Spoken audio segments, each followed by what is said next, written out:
Hello and welcome to the Weekly Stuff Podcast with Jonathan Lack and Sean Chapman. We are here to talk about stuff, and as always, we are here to talk about Doctor Who for what might unfortunately be one of the only times in 2016. I mean, we'll just have to manufacture opportunities, Jonathan. There is a lot of Doctor Who that we can still talk about. We have not talked about, even 2% of all Doctor Who there is. Not at all, and we will get into that later. The main news, if you haven't heard, is Stephen Moffat has officially announced that he will be stepping down from the post of showrunner on Doctor Who, which he has filled since 2010, in the year 2017. So there's a lot. This is news for way in the future. And then Chris Chibnall, who has written for Doctor Who 3 episodes, and he has run several series, including the acclaimed Broadchurch, will be taking over the series in 2018. So that will be our main topic today, is that news item. And it's pretty rare, I feel like, that there's news big enough that it becomes our main topic. But clearly for Doctor Who, I mean, this is a sea change in so many ways, and it's worth just diving into a little bit. Yeah, definitely. So, but we'll get into that, and that'll be our Doctor Who discussion for the day. And then maybe we'll talk about, because I do think you and I have always had plans in our back pocket of what to do if Doctor Who was off for a year. Yeah. So, we're not going to talk about Doctor Who this year. We just might have to talk about different Doctor Who. Yeah. A whole year of Big Finish. No, just kidding. We could. Yeah, we could. That'd be getting into... We should just get as obscure as possible, a whole year where we just try to find, old, Doctor Who magazine comic strips and just talk about those. So, the Doctor Who equivalent of our Persona vocal songs Yeah, list? exactly. Let's just, make a topic... Find a topic where there's literally nobody else on the planet interested in it. That's my goal for this year. Yeah, so that'll be the main arc of the episode, but then we're just going to have a couple other little things. Sean has a video game to talk about. Yep. I have video game stuff to talk about. I have a movie to talk about. We have some movie news to talk about. So just kind of loose. Where do you want to start? Sean, you said you'd been playing a new game. Yeah, I've been playing this game called Rebel Galaxy, which came out on the PC last year and then early in January made its way onto the PlayStation 4. And I'm not sure if it's on Xbox or not, but it's definitely on PS4. And it's basically if you are way into the aesthetic of Firefly, this game has that in spades, in that it's the space cowboys. It is really sick, sort of rock country slide guitar music. It is you're just going around. You are you can basically be any kind of character. You can play it any way you want to, where you can either be a really nice guy and help out traders and stuff out in the black in space. Or you can just go and you can steal people's cargo and stuff like that, and you can kind of be an outlaw if you want. And it's a very sort of free-form space game that is... One of the most interesting things about it is that the combat in the game is based on basically what Assassin's Creed 4 did with the ship combat, where all the space stuff for you is basically on a flat plane, and you just control your spaceship, and you have broadside cannons, and you can put turrets and stuff on your ship. And so if you just think about how that ship-based combat in Assassin's Creed 4 worked, this basically is like that. And so that's... God damn it, Sean. Yeah. Now I have to play this. Yeah, Jonathan just pulled out his phone. I assume you're going to be looking this up. Yeah. Yeah. So it's really fascinating that of all the games to come out post-Assassin's Creed 4 to kind of copy something from Assassin's Creed 4, it's a space game. Really surprised me. But it's... that side of it is really fun, but the main thing about it that I really enjoy, and I haven't even gotten that deep into it because I haven't done a lot of the main story stuff. I've mostly just been sort of exploring around, and it's important to note that this game is $20, and as far as I know, it was basically made primarily by 2 guys who I think split off from some other larger development studio and just decided to make this game on their own, and it does not look like a game made by a small team. It is very... It's not the most graphically impressive game in the world in terms of the technical details of it, but the style of it is really great. It's it's just full 3D environments, really cool looking ship models, a really great sense of design and aesthetic, and the in space itself is really stylized. The way their planets and the suns and stuff all look really cool. The sound effects are great. When you kick into your warp engines to travel around faster, it makes a really great fucking just noise, and then all space warps around you. All that stuff is great. It's got, like I said, a tremendous amount of style with the music and everything. But then I just really enjoy... I think my favorite part about the game is just the very freeform nature of it. That the story missions that I've played are not the most amazing things in the world, and the story hasn't really grabbed me in any way because it's kind of very generic, kind of space cowboy story stuff. But I just really like going around, going to space stations, like going in, getting some missions that are like, oh, there's some like gang ship over here that has a big bounty on it, and there's like someone wants me to deliver a package over here, and just take a bunch of those missions, go out, complete them, get more money, sort of like find random things out in in space that I encounter and little events that I can run into, and just deal with that stuff and make more money and upgrade my ship, which I found pretty rewarding because I just last night got enough money where I basically completely replaced my ship with a bigger, better ship model that has like 4 turret ports on it instead of only 2. And that was a really great feeling because I had all these turrets I had jacked from cargo ships that I had hit basically.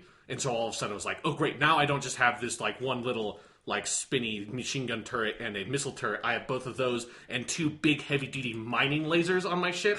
Which I can use for the express purpose of mining stuff, which is actually a fun thing that you can do is like in the background kind of play with the economy system, because all the different space stations you visit have their own sort of markets with different prices that fluctuate between them. So if you go and you get a bunch of a certain kind of ore, and then you look into your galaxy map and kind of look at the space stations and kind of read the market, you can go and make a huge amount of money like buying and selling from different stations and sort of making the profit there. And that's presumably an entirely viable way to play the game. It's just do that to make as much profit as you can. But my favorite thing to do with the heavy-duty mining lasers is not to mine asteroids. It is to like dump into the middle of a bunch of like fighter ships and just let the AI systems on my turret take control and just watch them just watch everything burn out in space. It's really fun. It's a fun game. That's fantastic. Yeah. Yeah, there are a few games you could get me more excited for than like by comparing them to than Assassin's Creed 4. Yeah. Because that is such a underratedly unique game that no one has, including in that fucking series, has done anything like ever. Yeah. Like since then, before then, just on that scale. So I like that comparison. It is $20. Yep. On PS4. It is coming to Xbox One. I don't know if it's out yet. Okay. I could not find that. Yeah, and but for $20, that's a great price for that game because it's not small either. Because at first I thought like because you start in one solar system. And I was like, oh, like, this seems like big enough for, like, this would be fair. Like, you can fill this area enough with content that I would feel fine for paying $20 for this. And then I realized, oh, wait, no, this is just one solar system. You can warp into other solar systems once you upgrade your ship with a jump drive or something. That's I crazy. haven't quite gotten to that part of the game yet because I think I need to do more story mission stuff to unlock that ability, but... Damn. Yeah. That's pretty cool. And, yeah, I was looking at it. It seems like this could also be a good PS Plus game at some point. I would not be surprised. Yeah, that would be a good choice for PS Plus, I think. Yeah, so I can't start playing it today. I'm still working on Witcher and stuff, but I look forward to at some point when I have a free moment. That sounds like a good game to play. Yeah, I find it really relaxing. It's a very laid back game because, like I said, while you can do the story missions, so much about that game feels like you making missions for yourself and sort of like figuring out how you want to play and just doing what you want to do. And just sort of role-playing the cool Han Solo, space cowboy kind of person you want to be. And I think we all want to be that person, at least a little bit. Yes, indeed. So, that is awesome. Yeah, that's Rebel Galaxy. I have continued playing Witcher 3 in every free moment I have, because that game is brilliant. Yep. We've talked about it a lot. I've got through all the Novigrad stuff, at least the Novigrad stuff I can do right now. There are obviously things I could come back and do when I'm higher level, but... Yeah, so finally moved on to the Skellige Isles today, and that's like the last chunk of the game, right? Yeah, there's more like kind of significant story stuff that's sort of like a big last act of the game involving with Ciri, but Skellige Isles is the last big open world area you go to. Yeah. So nice. I feel like I'm not in the home stretch yet, but I'm more in sight of it, and I'm like, I'm getting there. Yeah, I'm like maybe 2/3 through instead of 1/3, which I probably was last time. So definitely getting there.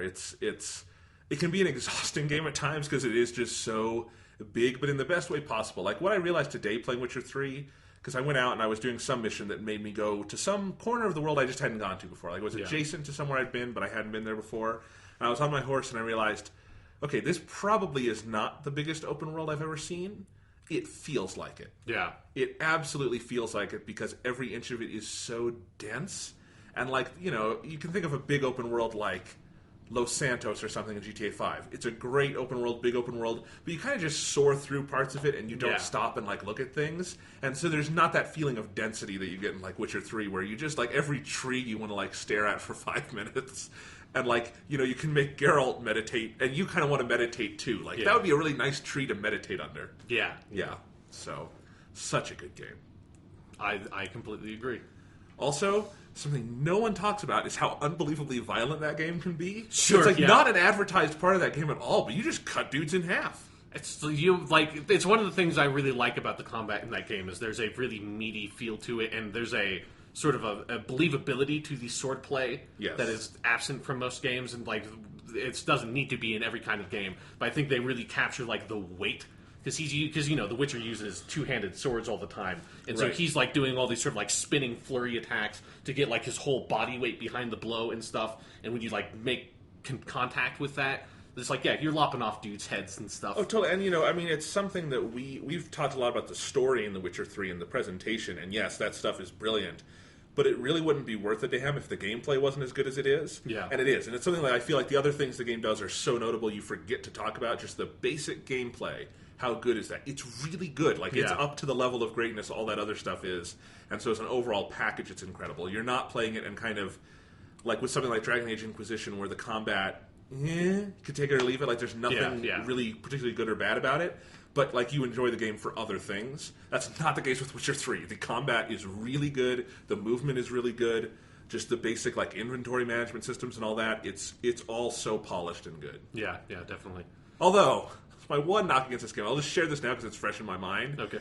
If this game is as janky as it is now, I would hate to have played it on launch day. Yeah, because I had a glitch I've had lots of glitches, and most of them are fine, whatever. Like, I had one the other day where Geralt was running without a weapon, like he had a weapon in his hand, so it was really, he was like hunched over with nothing in his hand running. I think I got that once. Yeah, I got that. I got one where I was with Triss, and it was a mission where I had to follow Triss, and we were leaving a building, and Triss just got stuck on the door frame, and so I had to just reload a save, and that's fine, whatever. But one of the weirdest ones was I was doing a horse race, and it's a horse race that was part of a bigger mission, so it wasn't like just go and do a fun horse race.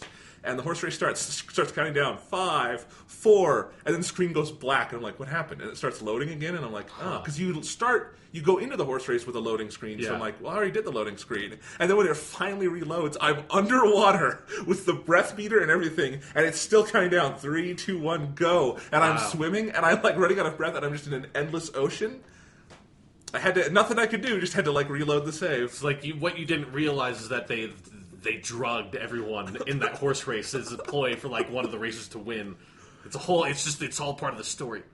Yeah, I never got anything quite that severe. Like the severest thing I got was there were a couple of like very known bugs that you could encounter with very specific side quests that would make it so that side quests couldn't be completed, and I ran into a couple of those. There's like I think like maybe 3 of those side quests, and they weren't really huge or important. I didn't get mad, but there were like 3 side quests that at the end of the game was like, I just can't complete these until they fix those bugs. That's too bad. It. Yeah, but yeah, it's kind of funny. Like nothing that has broken my game yet. Mostly ones that I find funny. But that was definitely a moment where I'm like, okay, bring up the share menu. I got to save that clip, just so people will believe me that happened because it's so bizarre. But anyway, the share button has been getting a workout with Witcher just because it's such a gorgeous game. Yeah. Forget that's like my favorite thing about the PS4 is just taking pictures of beautiful games. So I know I'm into it. Like with Last of Us Remastered. I just did that a bunch. But yeah. So going back to the violence of Witcher 3, I'm just curious, have you used any of the bombs that you can make much in The Witcher? A little bit, but just when they're needed for quests. I've not gotten into that whole side of the game. Yeah, because I did that quite a bit because you can make some that are pretty fun. Because I like the whole crafting aspect of the game. But the thing that made me really get into it was when it was still relatively low level back in Velen, and I got like a diagram that allowed me to make like some improved version of the grape shot bomb, which is basically just a grenade. Yeah. Relatively early on in the game, so it was really powerful for that area. I was like, oh, this is cool. And this is basically the first time I really tried it, and I made it. I got into just a fight with some random bandits that were a couple of levels lower than me. There was probably like 4 bandits, and I just like kind of got them all into a group, then like rolled away from them and threw the bomb, and it blew up, and all of their torsos just exploded. And it's just like, all of them is just like fucking like basically like 8 legs standing there, just like with blood spewing out of the top, and they topple over. That was the most. That made me really like. I started using bombs a lot more after that happened. I never got a moment quite as perfect as that because Because obviously, if the bombs did that all the time, they'd be way too powerful. But Right. it was a great, just like those guys had no idea what the fuck they were messing with. They had no idea what they were getting into. This is like 4 random bandits like sitting on the camp by the side of the highway. This is like chuck a bomb in there. Yeah. And yeah, I mean, it's funny because the level of violence kind of ebbs and flows, I feel like, with how attuned you are to Geralt's mood. Yeah. And I think Geralt's mood fluctuates, because in that Novigrad section, I think it's a really good section of the game. It's not as good as the Velen section, and I can tell I'm probably going to like the Skellige stuff more, just because I think the game's strengths are less in the kind of fetch questy stuff you get in the city than in the open world kind of environments. It's still really good stuff, but I definitely got to a point in Novigrad where I'd been there so long, I was kind of getting frustrated with things, and I just started killing people more often, because it's like, I don't have the patience.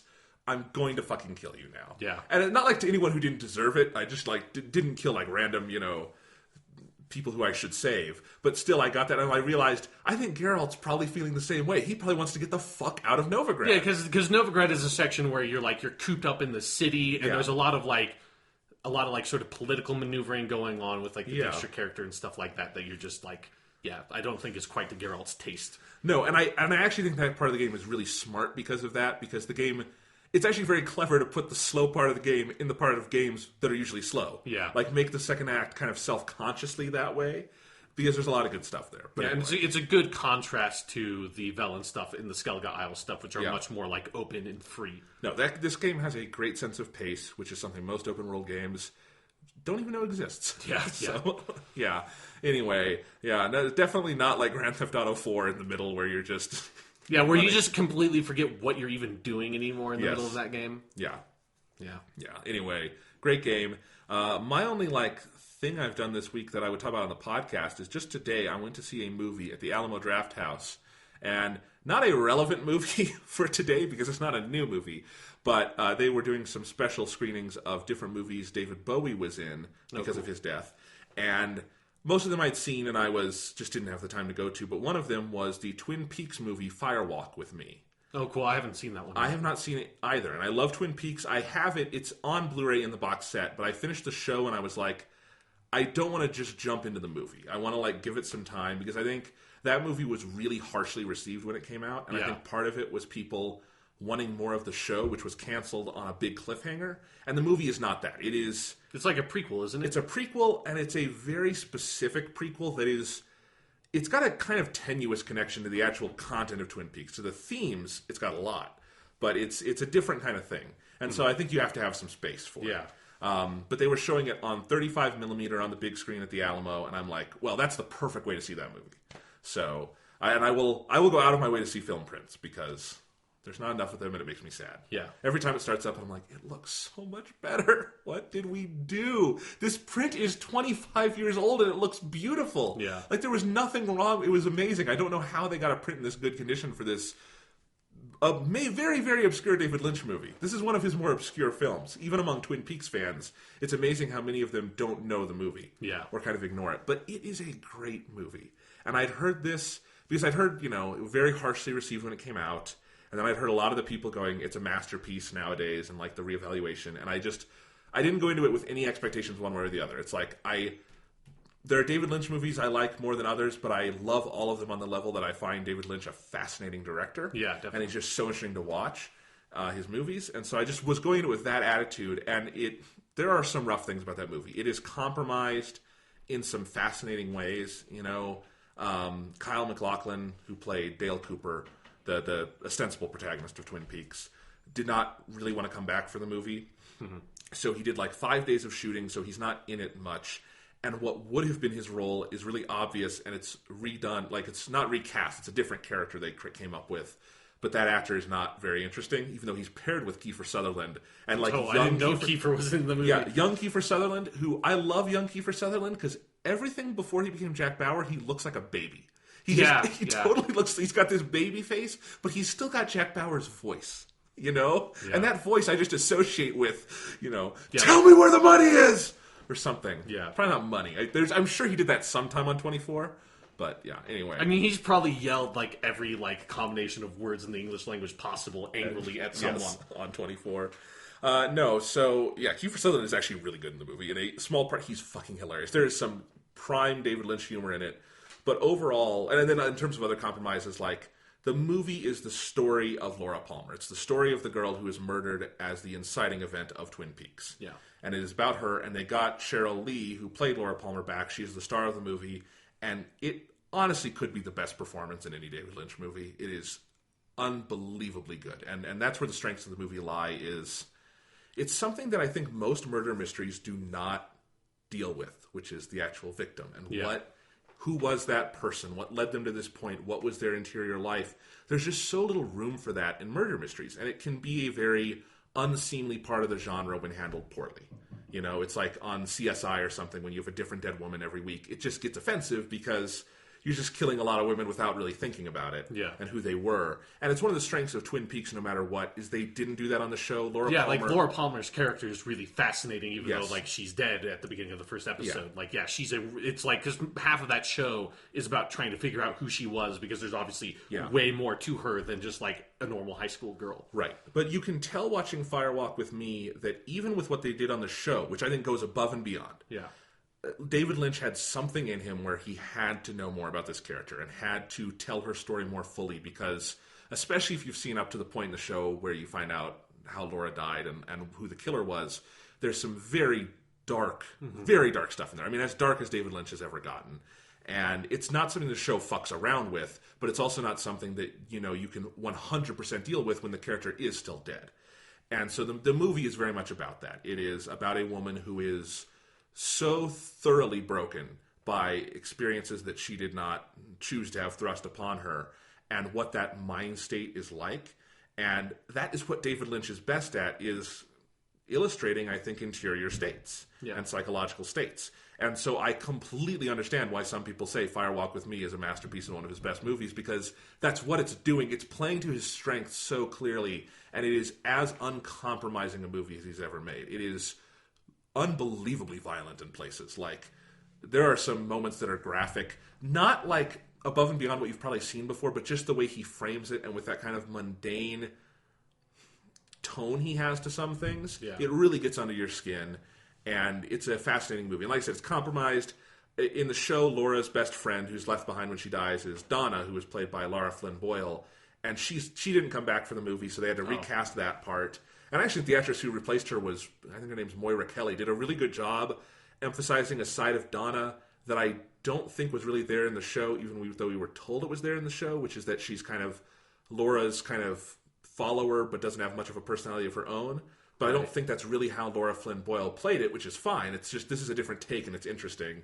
But there's things like that. There are definitely moments where you're thinking, if you know in the back of your mind, 2 hours of this movie were cut out before release, and they are on the Blu-ray, and I cannot wait to watch them now. And I think for the most part, the movie works in this cut, except the first, 30 minutes is this big prologue before you even get to Twin Peaks and to Laura Palmer. And it doesn't... It's really funny. There's some really funny stuff in there, because David Lynch can be really funny. Yeah. But it doesn't fully gel, and there's this whole kind of transitionary scene where you get Dale Cooper, you get the David Bowie, what I would call cameo in the movie, but he shot more than a cameo, and it was mostly left on the cutting room floor. And clearly that's where either that stuff had to all go, or you had to add another probably 15 minutes to the movie to make it make sense. Makes sense, as much as it's going to in this world. I just, there's different levels of making sense in the Lynchverse. But yeah, so it's a flawed masterpiece, if you want to call it that. I don't think anyone could argue with that. But what it does well, it does so well, and it is, like, if you haven't seen it, I think it really might be the Rosetta Stone to Twin Peaks. I mean, or Twin Peaks is the Rosetta Stone to this movie. Because you really can't have the movie without Twin Peaks. I wouldn't say go watch this if you don't know the show. Yeah, it would be such gibberish. Like, if you started with the Laura Palmer scenes, I think you could, because it's a relatively chronological story of a young woman. But the first half hour would mean nothing. It would be the most gibberish in the world. And it's a little gibberishy, just me having seen the show last year, trying to remember certain details and stuff like that. And then there are some things where it feels like there's one or two scenes that kind of forced try to address the cliffhanger from the end of the show. And that stuff, it's kind of funny, because most of the characters you remember from the show are not in the movie. It's mostly Laura and some of the peripheral characters around her. Her and Leland Palmer. The Ray Wise character. Yeah. And I think that works completely for this movie, because you're supposed to be in her POV, and I know there were scenes shot with virtually every other major cast member that are not in the movie, and I think that's probably the right choice, because it should Yeah, because it seems like that would end up just feeling like a sort of fan service-y, like, Yeah. hey, you remember all these people? And that's just not what the movie's about at all, and especially if you consider part of what the point of the show was is Laura had this inner life that was a secret to everyone else. So having her be isolated in this movie really actually makes sense, because then you get that feeling of isolation. But yeah, a fascinating movie. Loved seeing it on 35mm. I've never gotten to see a print of a David Lynch movie, so that was a treat. Yeah, I've seen a lot of David Lynch movies in film school, but usually on Blu-ray or DVD. And I always love watching David Lynch movies with a crowd, because you get to know who in the audience gets it. Yeah. Because who was brought by, like, their friend or, like, significant other. Because it was the same... I've told this story, I think, before on the podcast. The first time I saw Mulholland Drive was in film history, and I was TAing, and the teacher and the other TA were gone, so I was kind of the quote-unquote adult in the room for the day. I was the teacher for that screening, and I'm sitting in the front watching the movie, and almost right off the bat, I start cracking up, because I am just on David Lynch's weird humor wavelength. Yeah. And I think his work is often very intentionally funny. It's not unintentional. And a lot of the other people in the room were kind of frightened by the movie for the first 15 minutes. But the more I was laughing, the more other people felt it was okay for them to laugh. And by the end, I mean, Mulholland Drive is a really fun movie to watch with an audience if you're in on... The movie is not a joke, but it's a very funny movie. Yeah. I think it's a black comedy in a lot of ways. And so that can be very funny. It was the same with Fire Walk with Me, I should say, by far the most disturbing David Lynch movie. The last hour, I mean, there are no laughs in, like, the last hour of that movie. It is fucking uncompromising. It is I left that movie as shaken as I've ever left a David Lynch movie, and I've seen Blue Velvet, so, you know, and that's a movie But you haven't seen Dune. Well, you don't know anything. That movie's disturbing in a different way, right? It's a very different kind of shaking, but... I'm building up to Dune. I kind of am very excited to watch that movie. It's so good. But I need to make the right time for it. I can't there is no other movie like Dune. I love it. Anyway, but yeah, so definitely hearing some of the laughter, though, in like the first 30 minutes of Fire Walk with Me, there's some very good jokes in there, including David Lynch's performance as Gordon Cole, the FBI agent who shouts everything, will never not make me laugh raucously. That character is so funny. Did you get to that point in Twin Peaks where he comes in? I think so. That sounds familiar, yeah. Yeah, that's such a funny character. I'm happy that new Twin Peaks is coming out, because it's going to force me to rewatch that show and then finish it, because I just stopped watching at some point.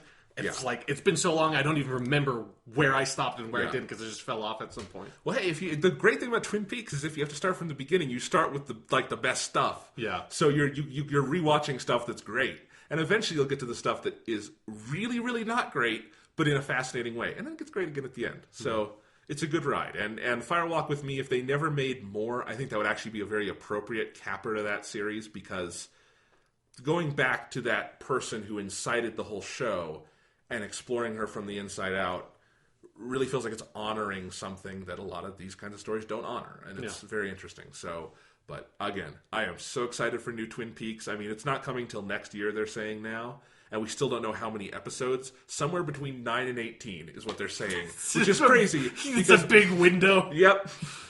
So I have no idea what David Lynch is up to with that, but he is directing the whole thing. A lot of the cast is back. At the very least, it will be the most fascinating TV event of that year. Yeah. And I am psyched. Anyway, what else have I been up to? I'm trying to think if I have any other things to talk about. I don't think so, so we can move on. I don't have any new movies to talk about because, again, all that was in theaters this weekend was Ride Along 2.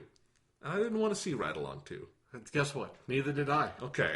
I didn't see Ride Along 1 either, so I feel like I need to start at the beginning of the saga, or I feel like I'd be lost, if I just jumped in halfway through. We really are in a weird era for comedy sequels, where I feel like there are more comedy sequels being produced now than ever before. Yeah, I get that sense as well. Yeah, because comedy sequels are mostly awful, and I will say this, I don't think you can really point to any good comedy sequels before this era, because at least now we have stuff like 22 Jump Street or Anchorman 2 that are really good comedy sequels, whereas before you'd get like Caddyshack 2 and Ghostbusters 2, and it's just not good. But it is that was such a rarity back in the day with those kind of comedies that would get sequels, and those sequels would just flop and everyone forgets about them. Now it's like every comedy becomes a fucking trilogy, like The Hangover.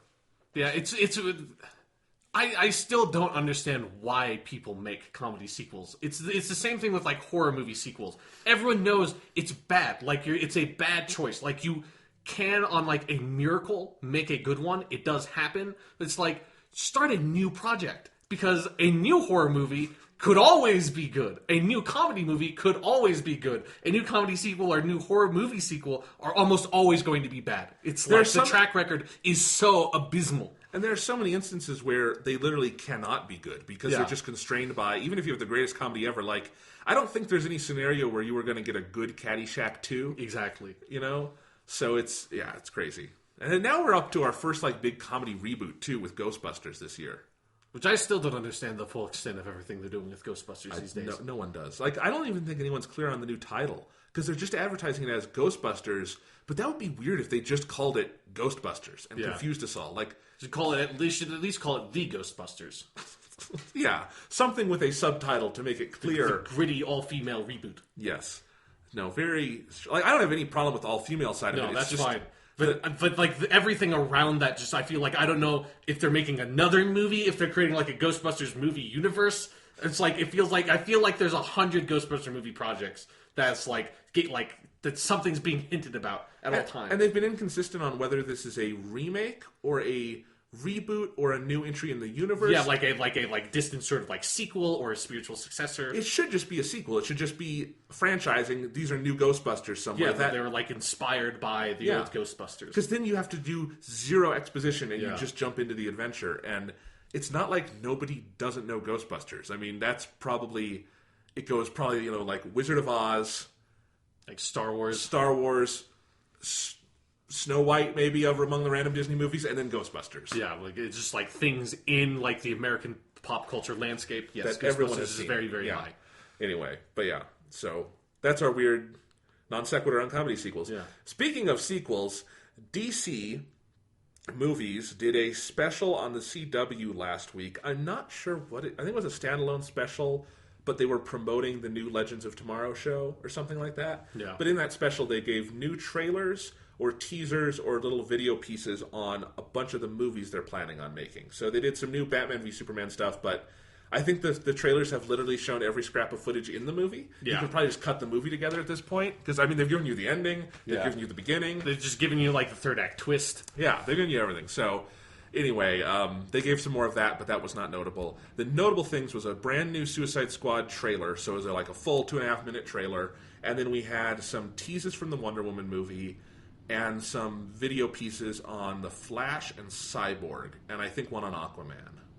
Yeah, I didn't see those. I watched a little of those. But let's start, I guess, with the most substantial of those, which is the Suicide Squad trailer. Yeah. And I'll say at the very least, I don't know if this movie's going to be good or bad, and I don't really care, but that trailer, if you put it next to the Batman v Superman trailers, it's amazing how much better the Suicide Squad trailers are, because they at least have a voice, a tone, and a direction. And they don't give away everything about the movie. Yeah, like, they are objectively just good trailers. I don't know if they make the movie look all that great, but they are well-done trailers that are good, effective marketing for a very tough movie to market. And, like, Batman v Superman is a movie that really should sell itself, and the trailers make me not want to watch it. So, like, they're on polar opposite ends here. But what did you think of the trailer? I thought it was interesting. Like, I'm kind of with you that, like, there's something about the movie that, like, I kind of just don't... I'm not that interested in it, like, almost kind of conceptually. And, like, the trailer looked fine. I think it was, like... There's something about them using Bohemian Rhapsody as, like, the backbone of the trailer I thought was weird. Like, it just, like... Weird, but you gotta give them props for actually using Bohemian Rhapsody and not some weird, modern, like, takeoff on it, which is what all trailers do. I've become weirdly fond of the modern sort of, like, the tentative successor to the Inception trailer thing, which is the, like, really soulful, dramatic, like... 80s, 70s pop music cover song that's like threaded underneath the trailer and like cuts out and cuts back in. Like, if all those trailers are usually fucking terrible, but I kind of like it. I like that there's like something new, because I feel like we got stuck on the Inception thing for so long. You mean the blop? Yeah, that like and then like cutting to black and then blom and cutting to black and then just doing that faster throughout the trailer. That was like every single movie trailer for like the past like 8 years or fucking something now. Now at least we're getting like some shitty pop, like soulful, like very dramatic covers of what are usually very like up, like pappy like pop songs. But yeah, this was just like straight up. It was just Bohemian Rhapsody. I think there's just like Bohemian Rhapsody is such an iconic song, and it's such a like strange and diverse song. Yeah. That like there's something about seeing it in that trailer that I just had a negative reaction to them using that song on like a primal level. Well, what's tough is that it's a song that you already have so many images associated with in your head because it's a song that conjures those. You've had a lot of time to listen to. All I thought is it gave the trailer a rhythm and backbone that at least is good to have, unlike those just completely shapeless Batman v Superman trailers that just go in fits and starts.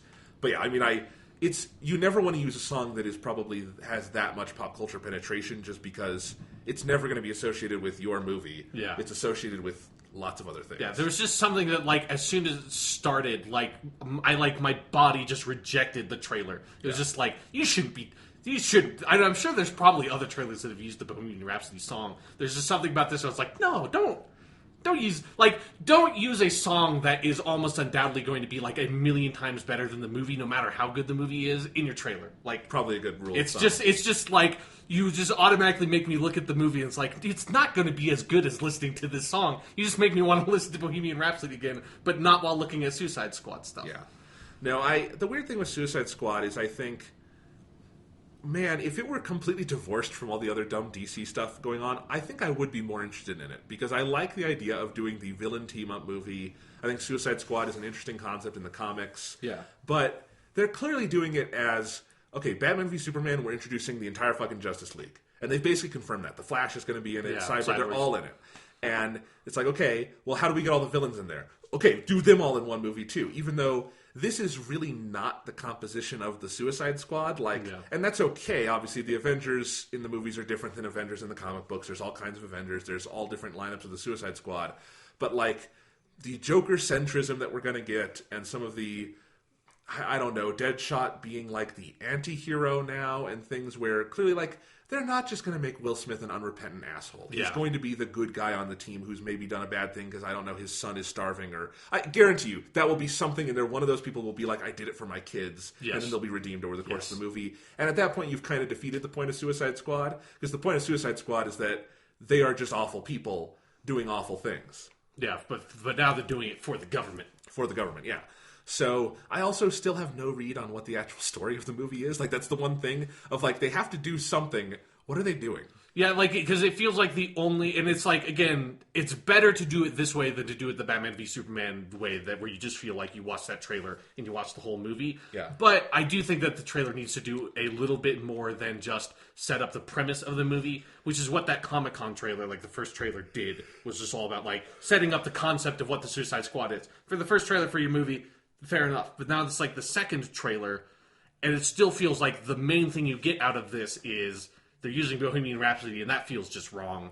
And then, okay, Suicide Squad is a bunch of villains who team up and are being used by the government to do something. And also the Joker's in the movie. And that's the most you get about the content of the plot. Well, and again, if what they're selling is they have to do an impossible mission and they're going to die, my worry about the movie is whatever plot they've set up is going to be something where it does not require the Suicide Squad, and you're just going to think Amanda Waller and everyone are really stupid because that's just how Hollywood movies tend to go with this kind of thing.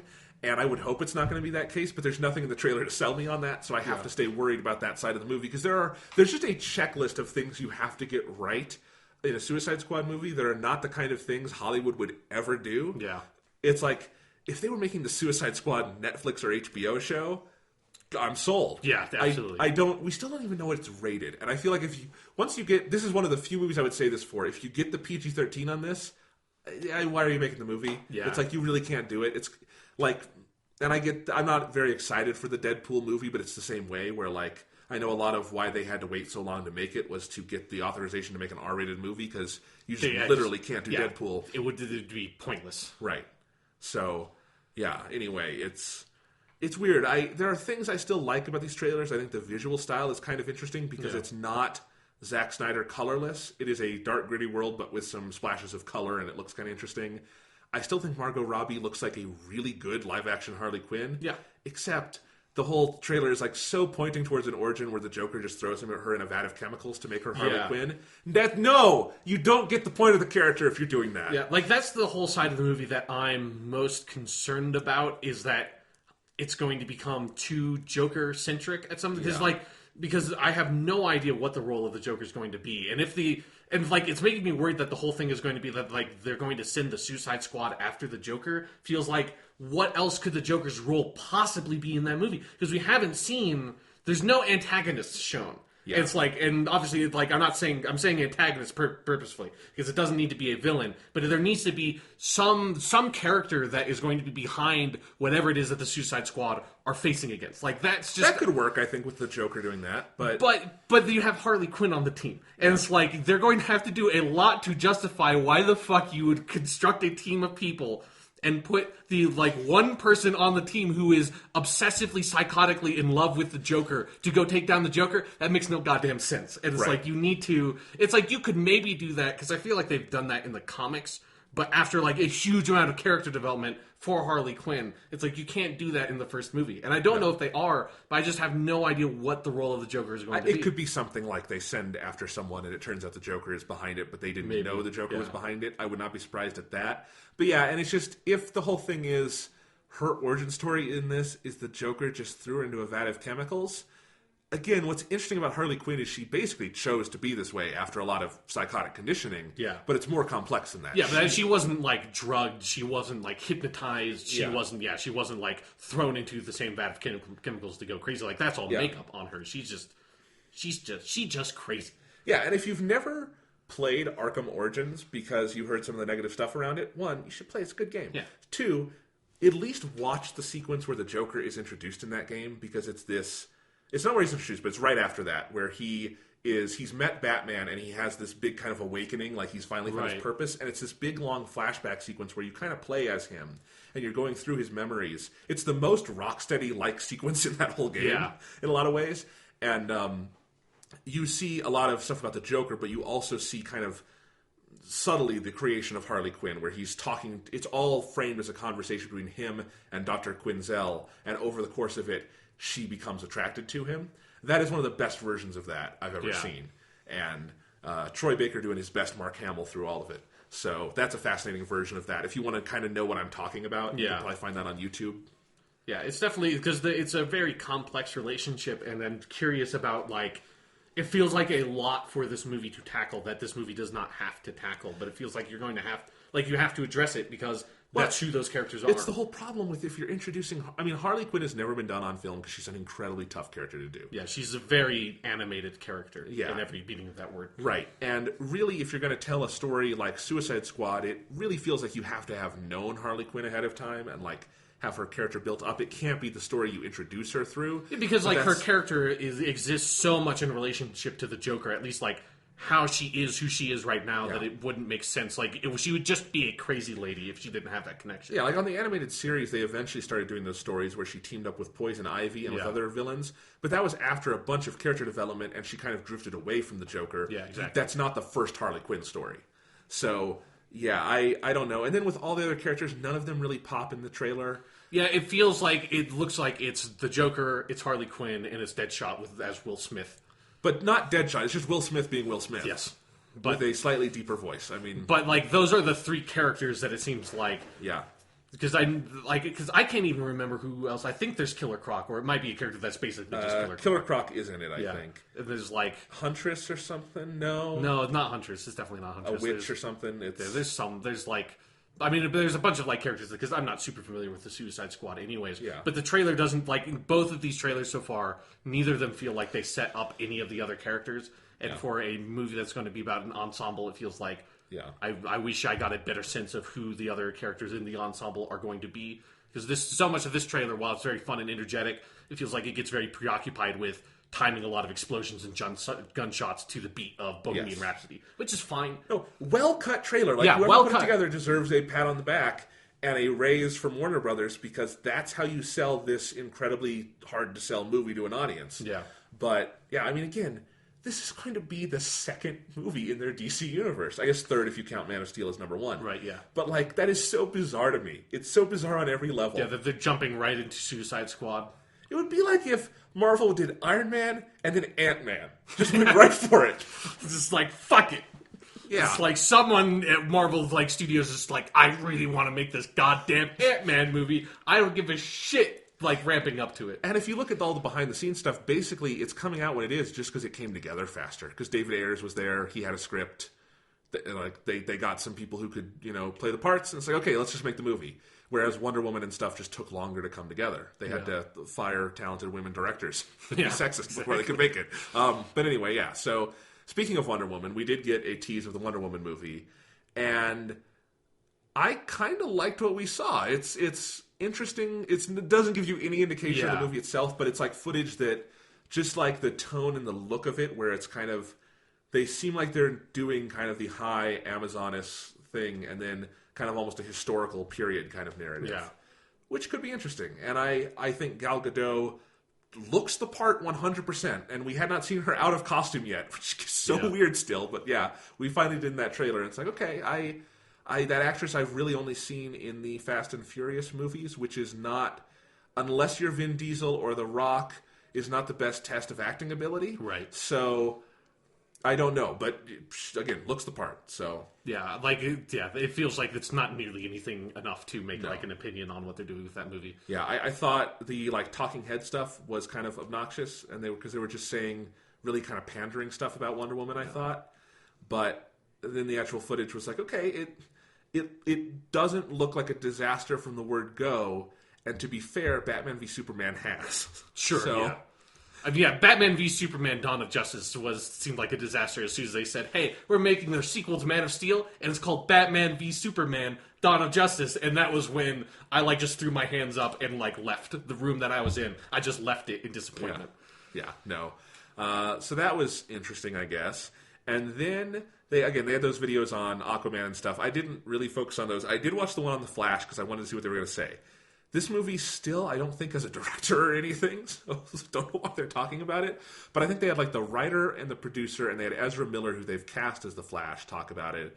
And they were basically explaining they're doing the story where Barry Allen wants to clear his father's name because his mother was killed as a kid and his dad got framed for it, and he has to find the man who did it. And they showed some art for the Reverse Flash. And all I'm thinking is, that's season 1 of The Flash, so you just made and aired on the network this preview is airing on. What are you doing?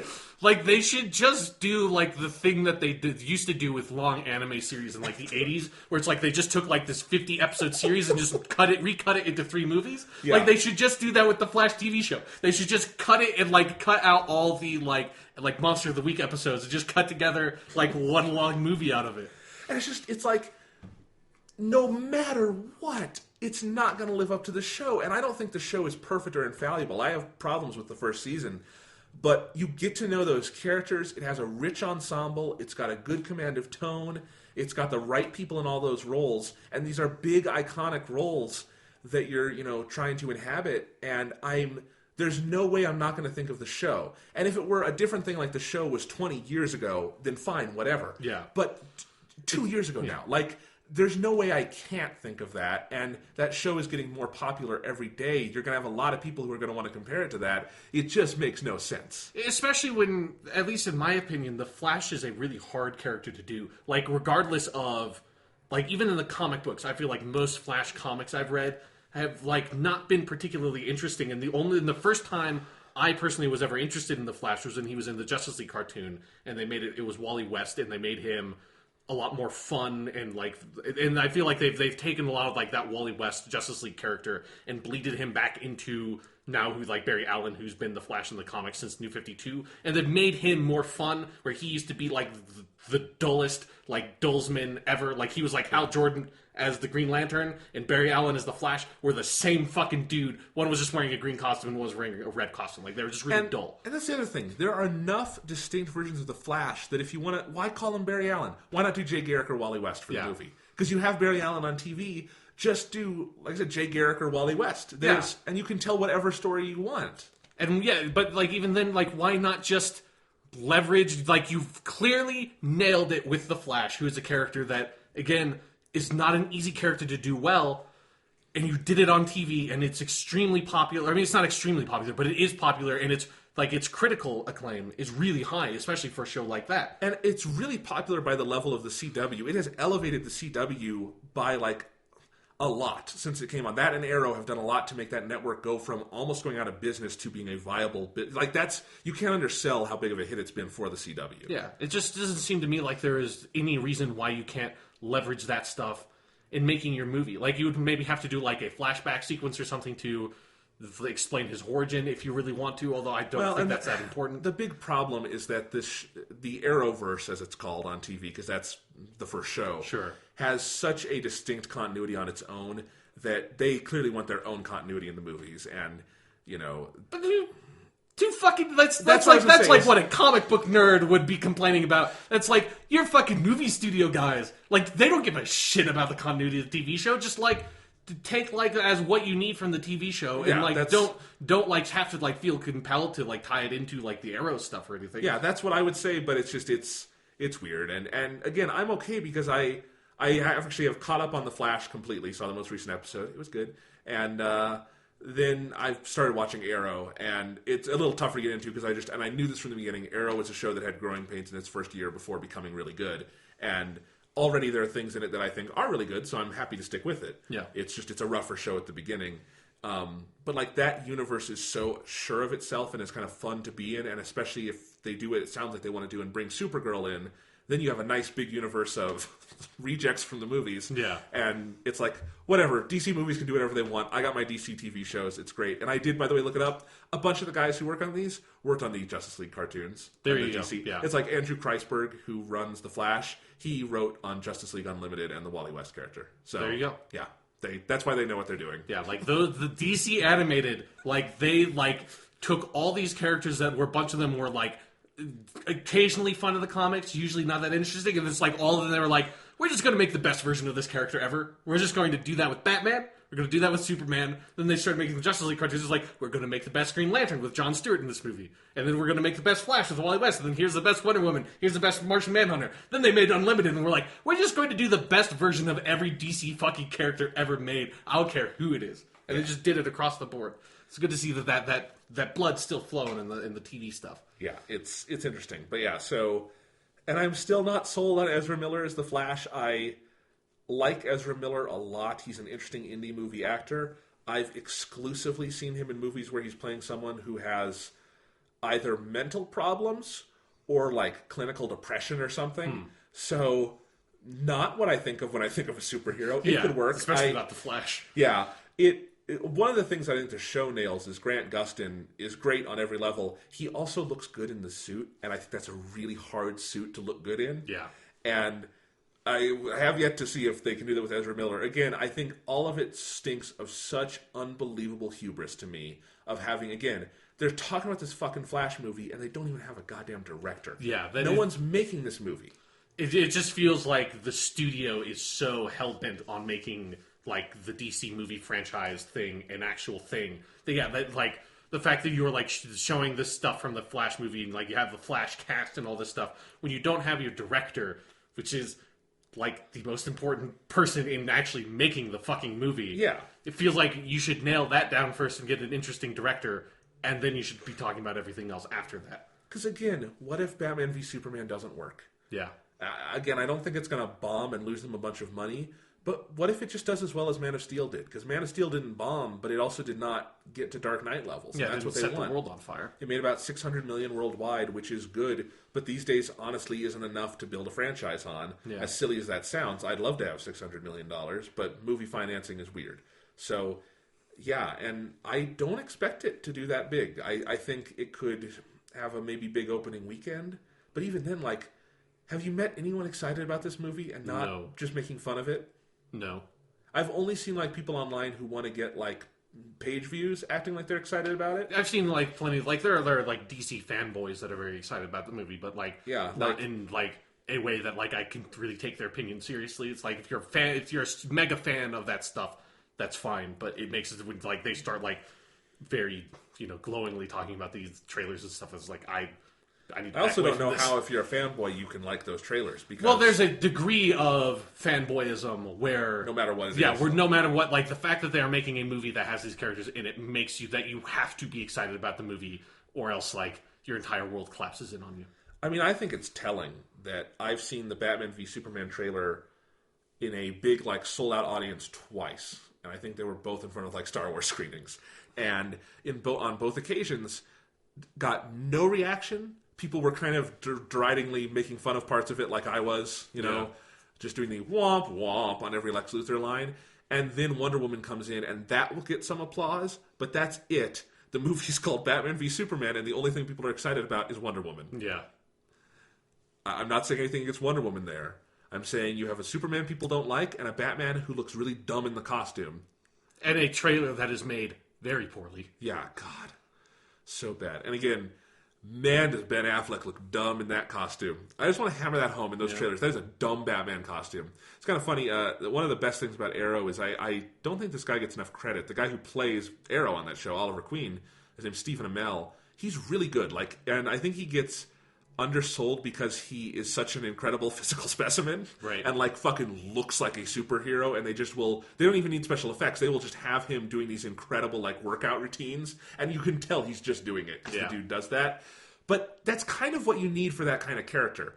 And frankly, he looks better in that Arrow costume and doing the stunts than any screen Batman ever. I think Batman is a character who has been weirdly never really well done in live action.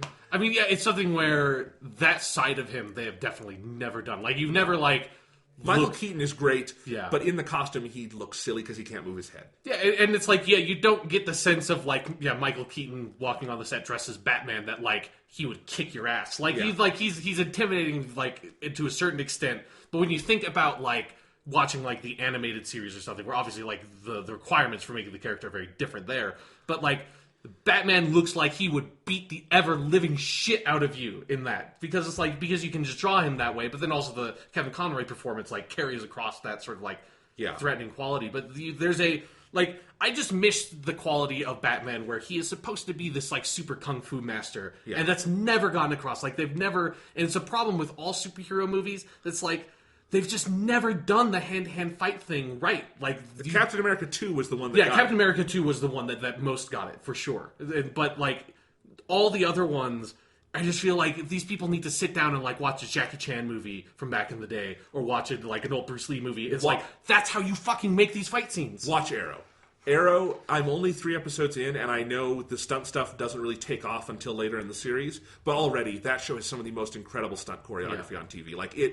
It's an actual fight, and again, Stephen Amell looks like a guy. He's so convincing doing that. And Arrow it's just a Batman show with Arrow instead of Batman. Especially with, when you read about all the villains that come in, they're all just Batman villains. Deadshot is episode 3. Yeah. It's great. And I know, League of Assassins is season 2 and all this stuff. John Barrowman's on it, playing a League of Assassins character. I haven't gotten to that yet, but I know he's one of the main characters. Yeah. And he's with the League of Assassins, so...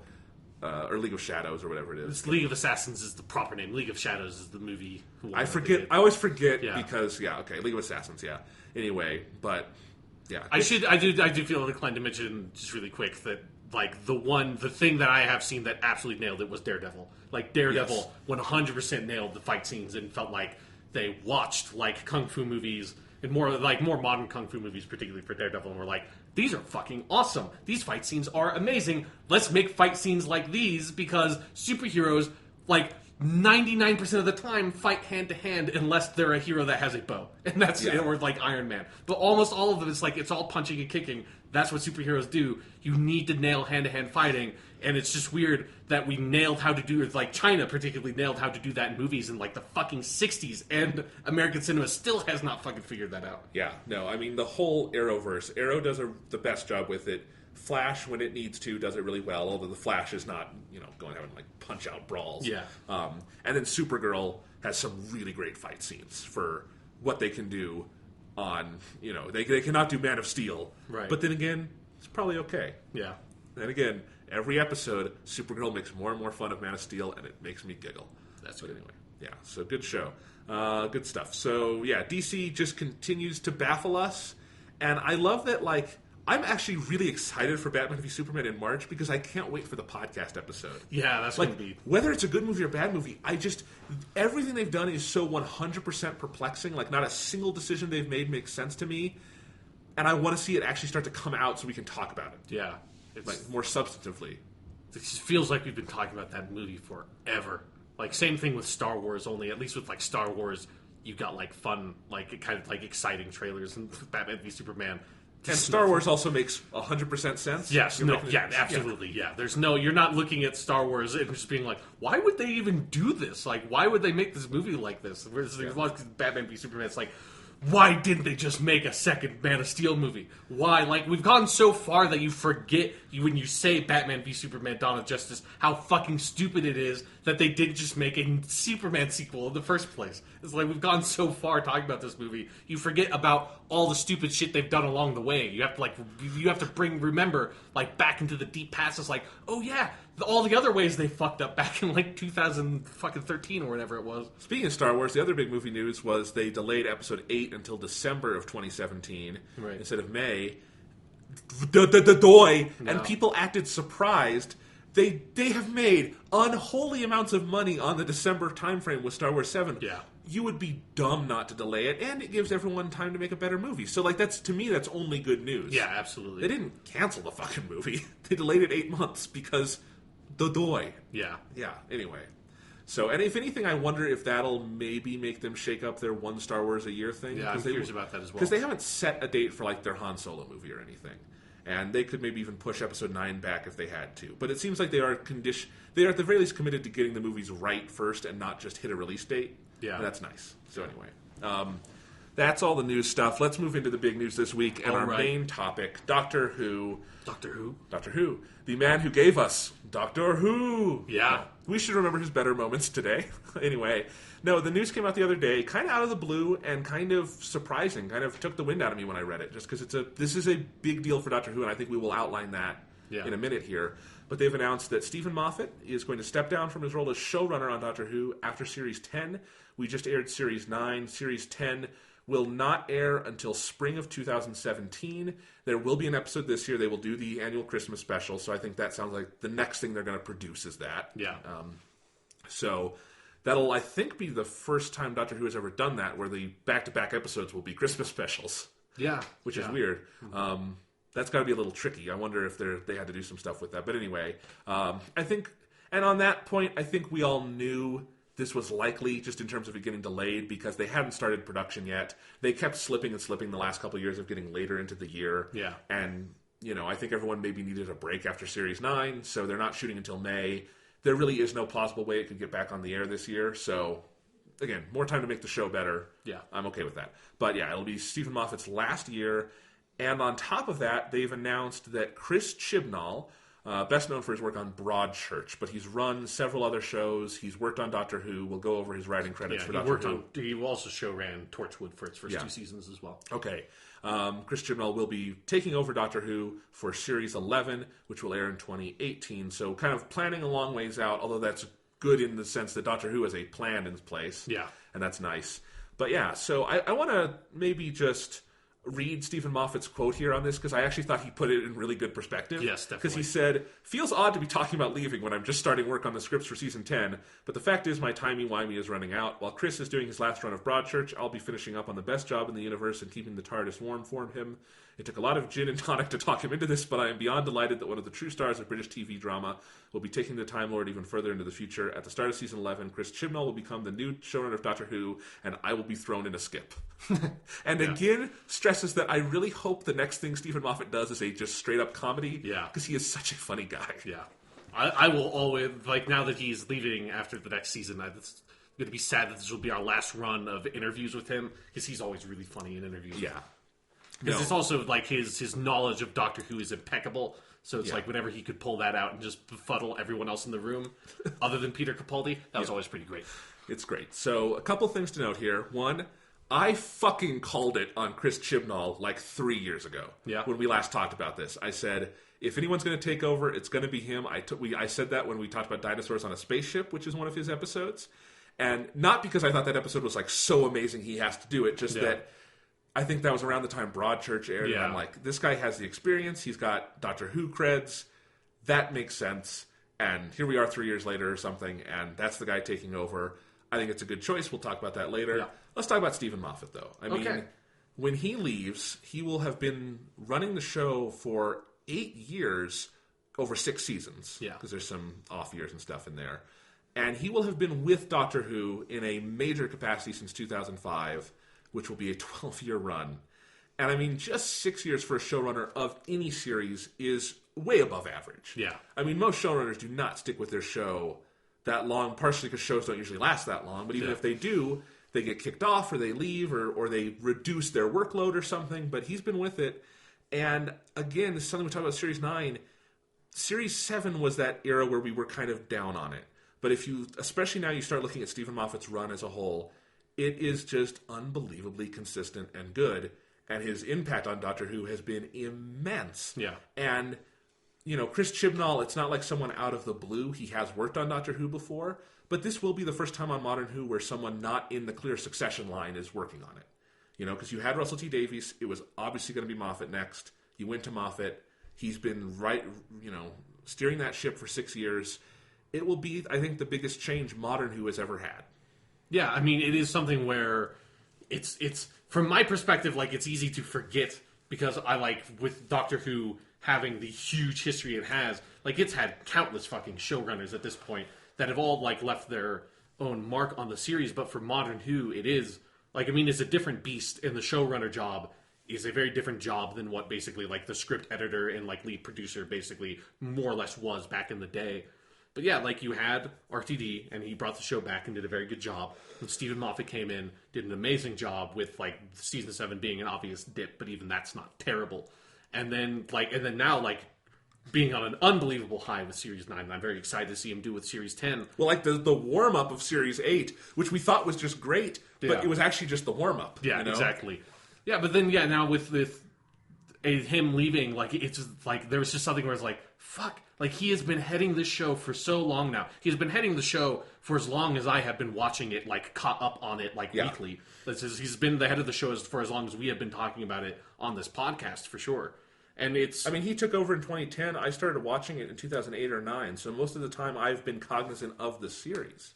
Yeah. So it's yeah, like you said, it's a huge sea change for the show, because as much as a new doctor coming in can really change the show, it is the person behind the scenes. I mean, look at season 5. Look at, like, Stephen Moffat's inaugural season, and look just, like, minute 1. Okay, maybe not minute 1, like minute 3 or whatever after the TARDIS crash lands.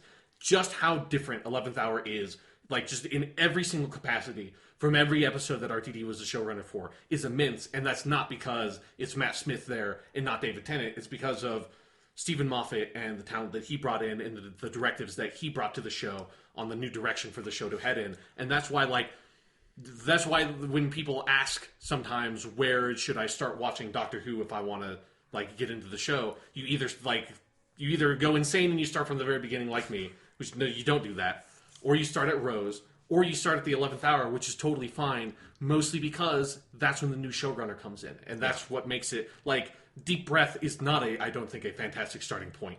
The 11th hour absolutely 100% is. Yes.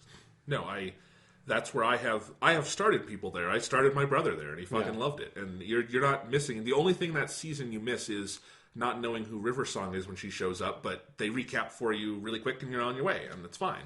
So, yeah, it's interesting because Stephen Moffat, I hope his last season is great, and I have no reason to believe it won't be, especially because I think it's good that he knows he's on his way out the door as he starts work. So he gets to, like, put everything into it. Yeah, and I think it will be great. I really have no doubt after Series 9 being that good, and now him knowing, all right, this is it. I may write for Doctor Who in the future, but in my capacity as the showrunner, this is it.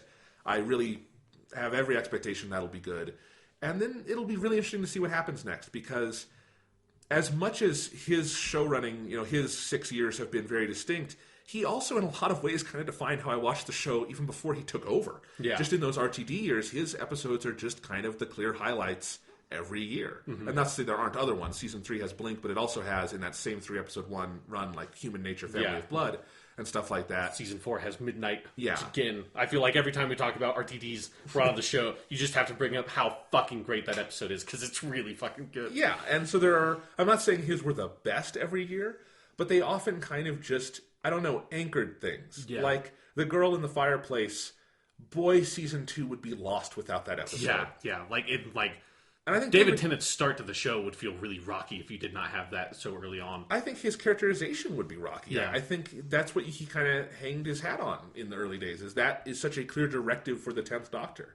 And that's not to belittle anything RTD did with the show. He fucking resurrected it. Yeah. You can't downplay that. But just that Stephen Moffat is on that wavelength for Doctor Who. And maybe there have been times in his run where we've made fun of him for certain things. But I hope it's always come across that we respect the dude immensely. Yeah, because it's like, it's always, it feels like it should go without saying, but we should probably say it every now and again, that it's like, running a show is a tremendous task. It's an unbelievable undertaking. That it's like, because it strains someone's creative faculties as well as just like their sort of practical faculties and needing to manage all this fucking insane nonsense around making a show that's like, neither of us could fucking ever do something like that. No. Like, that sounds, I would like kill myself. I'd be so busy. I'd love to write an episode for Doctor Who. I wouldn't want to like run Doctor Who. Exactly. And the thing with Moffat is he's run the show and done a really good job, except in season 7 where things got away from him. Yeah. But his actual show running has always been pretty rock solid.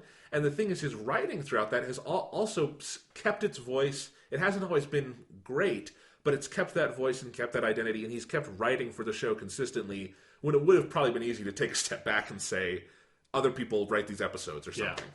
Yeah, because it is, when you look at like the number of episodes that man has written at this point, it is crazy. I don't remember so much. I don't remember the exact number, but I counted, and it is upwards of 40, and that's nuts. That's like so much for like these like 40+ minute episodes. Yeah, and he's written several, like he's written multiple movie like feature length episodes of Doctor Who at this point as well, like Deep Breath and the season finales from last year, and then obviously the 50th anniversary special, which is just a good movie. I mean, it plays like a movie when you watch it, and it's darn good. So and he has heralded Doctor Who through some big changes. You had the youngest Doctor ever in Matt Smith, and the oldest, Peter Capaldi. With Peter Capaldi, I was going to say with Matt Smith, the show became more popular than ever around the world. The 50th special was this giant milestone.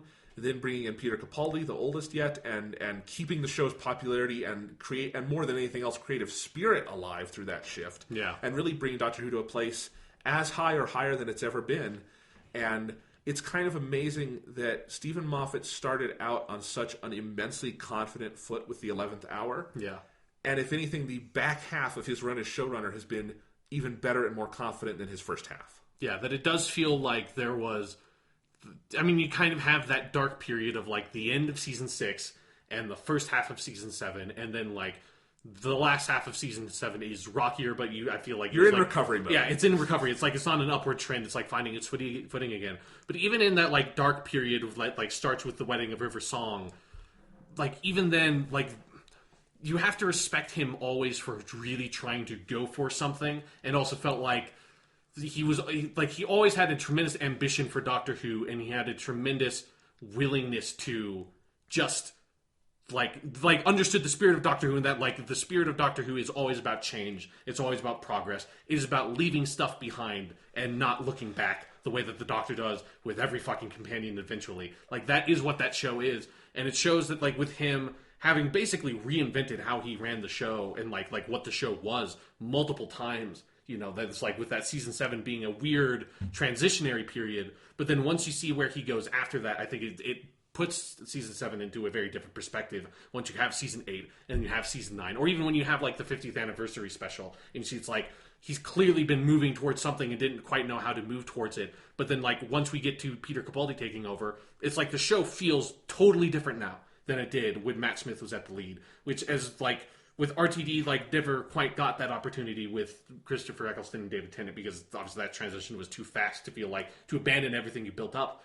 But I think it's tremendously impressive that it's still Stephen Moffat running the show right now when you see how much it has changed under his purview. Absolutely. I mean, this has been something that's defined him for better and for worse, is that kind of lack of reverence for the past. There's a respect for the past, there's a love for it, but there's also like sometimes, fuck it, we need to blow up a planet and then bring it back and then bring or back Gallifrey. Fuck it. You know what? That like one of the most sacred things to every Doctor Who fan ever, the numbering of the fucking Doctors.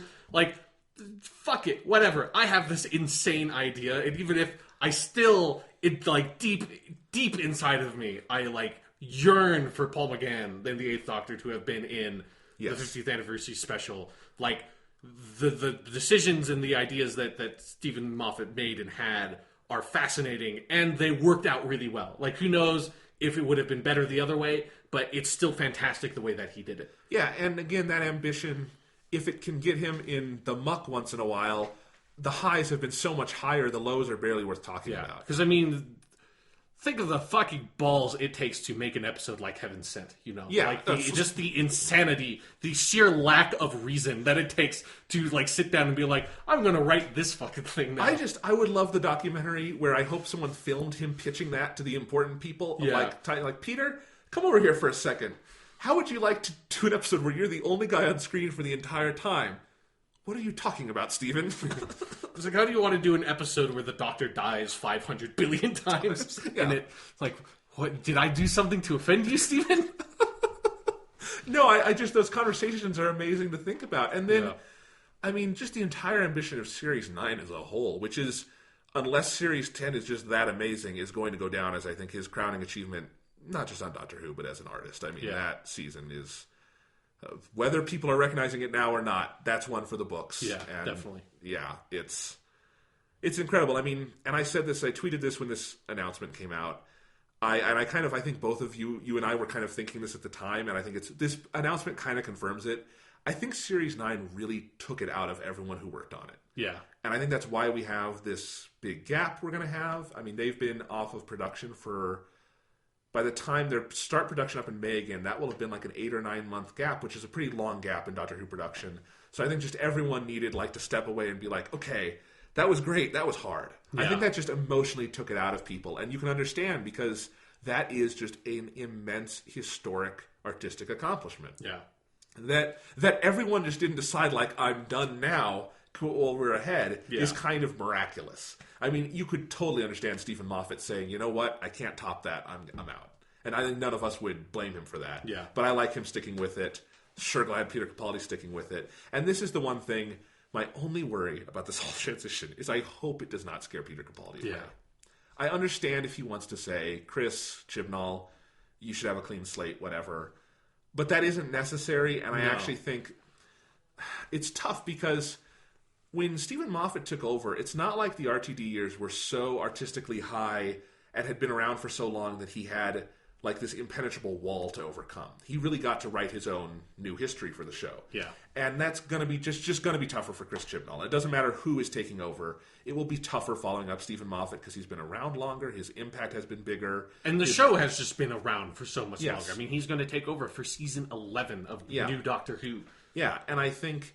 it honestly would behoove him to keep Peter Capaldi in that role, just to have something to hang on to, and maybe that companion. Hopefully they're longer than a one-season companion, and we have that. It would just be a crying shame if Peter Capaldi only did 3 seasons. Yeah. But beyond that, and actually I was thinking the flip side to that is that if Peter Capaldi is seeing they're willing to take gaps when they need to, and he can rest in between seasons, maybe he'll be more willing to do more. Yeah. Because I know that's part of what pushed Matt Smith away. Yeah, and I do think, like, it's... because it basically... I feel like there's a weird section of the fandom who has basically assumed that Chris Chibnall taking over means that Peter Capaldi is going to leave at the end of the last season, which is, like, for me... like, just because David Tennant left the last time we had a showrunner shift does not mean that that's going to happen every time we have a showrunner shift. Because also, David Tennant, like, in interviews, he's like, we know... he didn't leave because RTD was leaving. Like, he almost came back to the show once he found out that Stephen Moffat was going to run the show. Stephen Moffat's original pitch for Series 5 included the 10th Doctor. Yeah, exactly. That it's like I feel like David Tennant was going to leave when he left, basically no matter what. And like RTD leaving made it feel like it was an appropriate, and even more appropriate time to sort of like give the show a clean slate. But that doesn't. But like.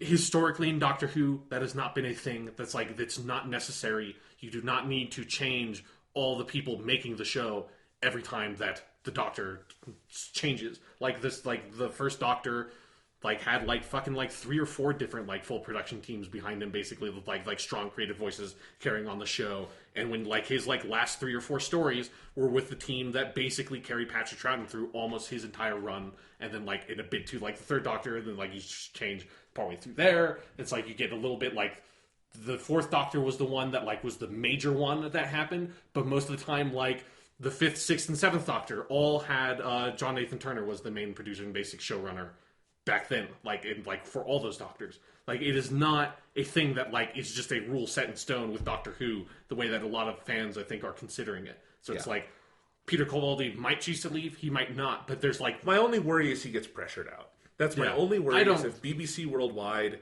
just wants all new stuff to market. I really don't think that's going to happen. I think it would be a mistake. I don't know, because that hasn't happened in New Who yet. Like Christopher Eccleston chose to leave, David Tennant chose to leave, Matt Smith chose to leave. Yeah. I'd be very surprised if Peter Capaldi leaves Doctor Who for any reason other than that he wants to leave the show and is ready to move on. Yeah.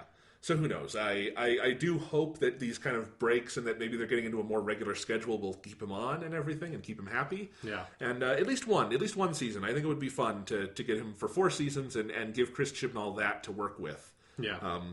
But we'll see. Because honestly, like, if I was in the position of Chris Chibnall, I think I would very much want to have an incumbent Doctor. I feel like that would make your job so much easier than having to, like, oh fuck, now we have to cast a whole new lead. We have to, like, figure out what we're going to do with that character instead of having, like, this, like, guy who will have played the character for 3 years and coming in. is great. Yeah, like an understanding, like, a lot about the show, helping you make the show. I feel like you would want to have Peter Capaldi there at your side helping you out. And if Chris Chibnall is as big a Doctor Who fan as he says he is, he would see an episode like Heaven Sent and be like, I want to write for that guy. Yeah.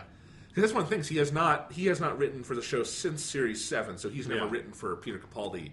I kind of hope he does an episode for the next season, just so we can kind of get a bigger feel for it. Yeah, that would be interesting. I don't know if he'll have time, because he's still running Broadchurch, which somehow is still on. But anyway, talk about that in a minute. Yeah, so again, the point of this whole segment is not to eulogize Stephen Moffat. We will talk about his run in a more, retrospective capacity when it's actually over. Yeah. I am curious to know, will his last episode be the last of Series 10 or the Christmas special in 2017? Yeah. Or will Chris Chibnall take over with that special? That'll be interesting to see. Yeah. I'm also really curious to see if they're going to introduce the new companion at this upcoming Christmas special, or if they're going to wait for the new series. Yeah, that'll be weird. I get the feeling that Moffat was just planning for the new series, and maybe the Christmas special is something he's just going to have to come up with as a one-off. Yeah. But yeah, and Moffat has also said he's asked BBC for more episodes for this upcoming season, and because they're not bound by that 12 and then immediately the Christmas special, if they're in the spring, I wouldn't be surprised if they give him 13 or 14 to work with. Especially as a, going away present or something. It's like, here, you can do more work before you leave. Right. Happy birthday. Yeah. No, but it's interesting. The more we get, the better. But yeah, we will do the whole retrospective later. Just kind of wanted to put it in context of why this is a big announcement and why it's like when a Doctor changes. It's sad in some ways, but it's also exciting because the show will be renewed. Whether that's for good or for ill, we will find out. But it will be renewed, and that is what Doctor Who is quite literally about. Yeah. So, and very exciting. Now, Chris Chibnall. Okay. Yeah. I hear that, I'm like, yes, that makes 100% sense. He's written for Doctor Who. He has a lot of experience as showrunner. Yes, and Broadchurch Season 1 is a phenomenal show. Yeah. And I don't want to understate that. It's a phenomenal show. Broadchurch since then, not so much, but at the same time, that's like one of those comedy sequels we were talking about. I don't know what the good version of Broadchurch 2 would be. And have you seen Broadchurch Season 2? Yes. Okay. I've seen some of it. Have you seen the whole thing? I've seen the whole thing. Yeah. I did not see the whole thing because I thought it was really awful. But I don't think it's really awful. I think it's really it wavers in quality a lot. But I will say, like, the one thing about Broadchurch Season 2 that does make me more excited about the idea of Chris Chibnall taking over Doctor Who is, like I was saying with Stephen Moffat, like having like balls for just like deciding like to throw away things and stuff and like very change the direction of the show. I think the idea for Broadchurch Season 2 being basically mostly about dealing with the trial and the aftermath of the case from the first season of Broadchurch and not being another just straight murder mystery again and like just like, oh, another kid got killed or something.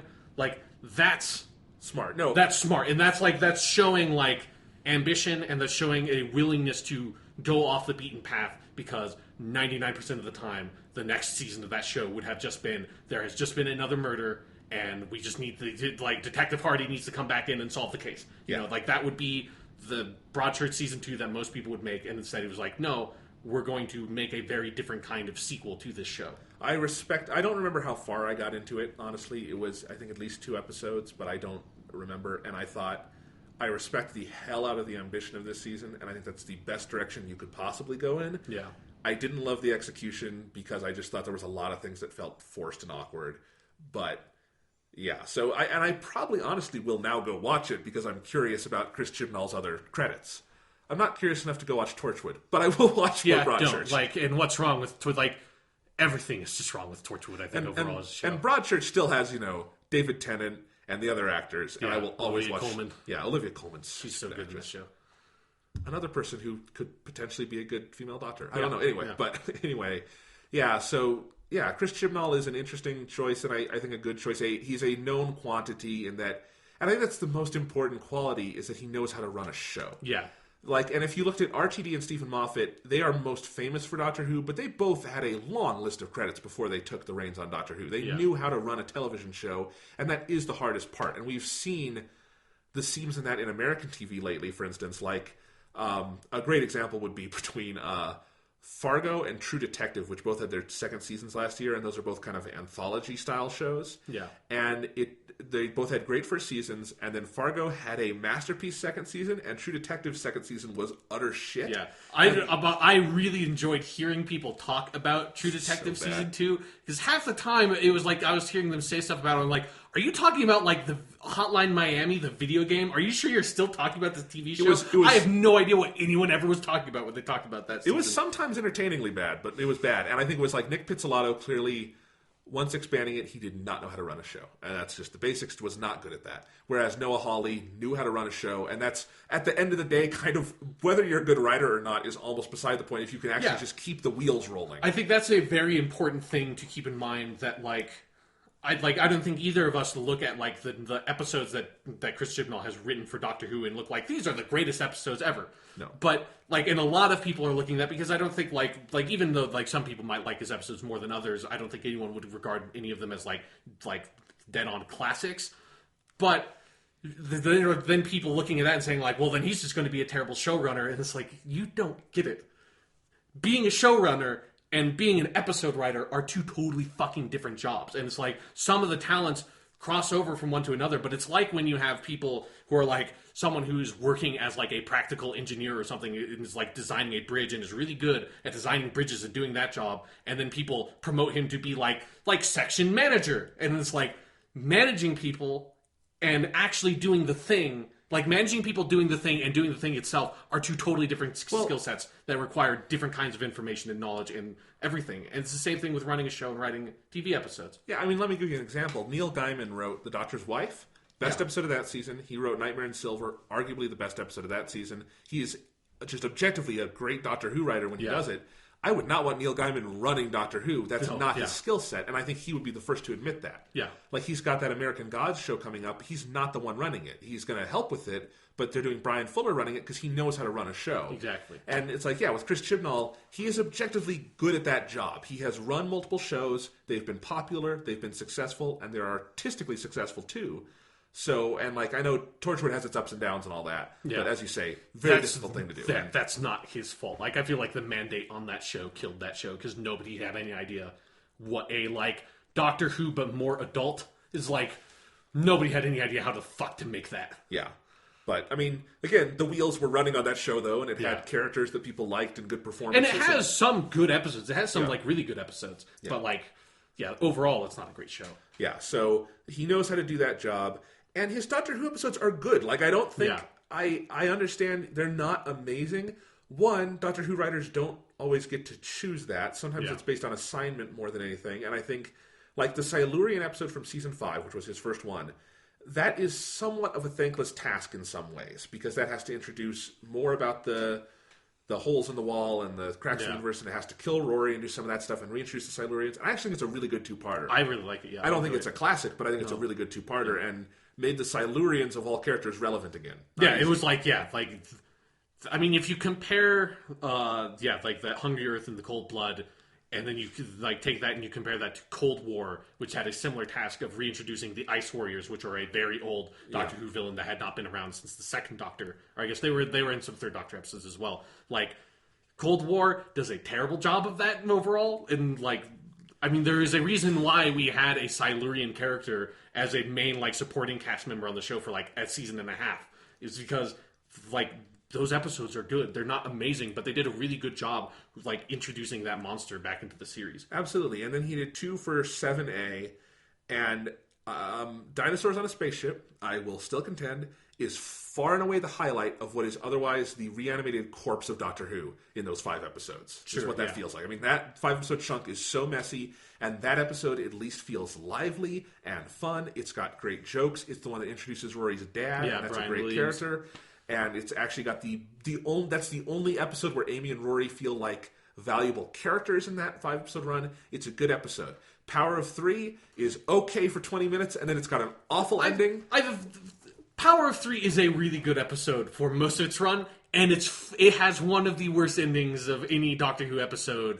That's like and it was fun because it's also in season 7 that it's like it is in a constant like eternal struggle with Journey to the Center of the TARDIS as having like the stupidest fucking ending to a Doctor Who episode ever. It's like Journey to the Center of the TARDIS is the literal we hit a reset button and that's the end of the episode. And Power of 3 is that fucking Amy line, and it's like waving the sonic screwdriver around and fixing this problem. Like it's a terrible ending, but the rest of that episode is really good. Like it's got like that's the episode that introduces Kate Stewart for the first time, and it's really the episode that best uses Kate Stewart because I've recently rewatched a lot of that season 7 stuff, and it's like she is way more interesting of a character in that episode than she has been since, and I like her since. But she's like, I wish that Stephen Moffat had more closely followed the roadmap set up in that episode for who that character was, because she's a much more intelligent, like scientific sort of character in that. It feels like she turned a bit too military recently.